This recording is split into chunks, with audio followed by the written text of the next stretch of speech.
Hello అందరికీ welcome to our channel తూగో జిల్లా అమ్మాయి వంటలు.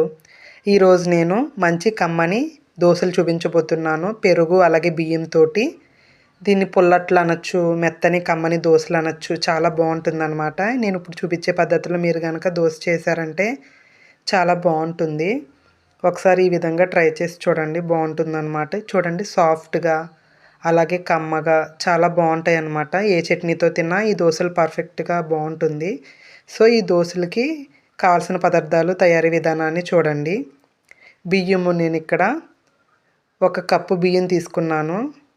అలాగే మెంతులు, సగ్గు బియ్యము, పచ్చిశనగపప్పు, ఈ 3 కూడా నేను శుభ్రంగా బియ్యాన్ని 2-3 సార్లు కడిగేసుకుని అందులో వేసేసుకున్నాను. సగ్గు బియ్యము అలాగే మెంతులు, శనగపప్పు, ఆ 3 వేసుకుంటే మనకి దోశలు క్రిస్పీగా బాగా వస్తాయి.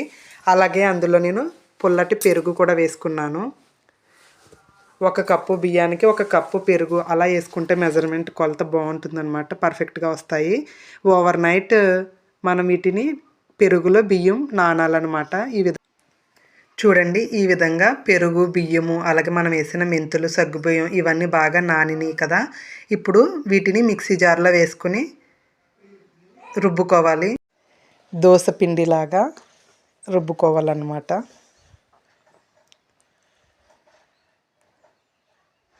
చూడండి, ఈ విధంగా మనం రెడీ చేసి పెట్టుకోవాలి. ఇందులో రుచికి సరిపడా సాల్ట్ వేసుకుని కలుపుకోవాలన్నమాట, దోశ బ్యాటర్ లాగా.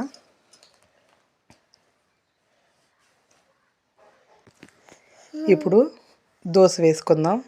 స్టవ్ మీద ప్యాన్ పెట్టుకుని హీట్ అయిన తర్వాత దోశ వేసుకోవాలి. దోశ వేసుకొని 2 వైపులా కాల్చుకుంటే మనకి స్పాంజీ కమ్మని మెత్తని దోశలు రెడీ అన్నమాట. చూడండి, ఈ విధంగా చాలా పర్ఫెక్ట్గా వస్తాయి దోశలు. సో మీరు కూడా ఈ విధంగా ట్రై చేసి చూడండి. ఓకే ఫ్రెండ్స్, చూసారు కదా, దోశలు చాలా బాగుంటుంది.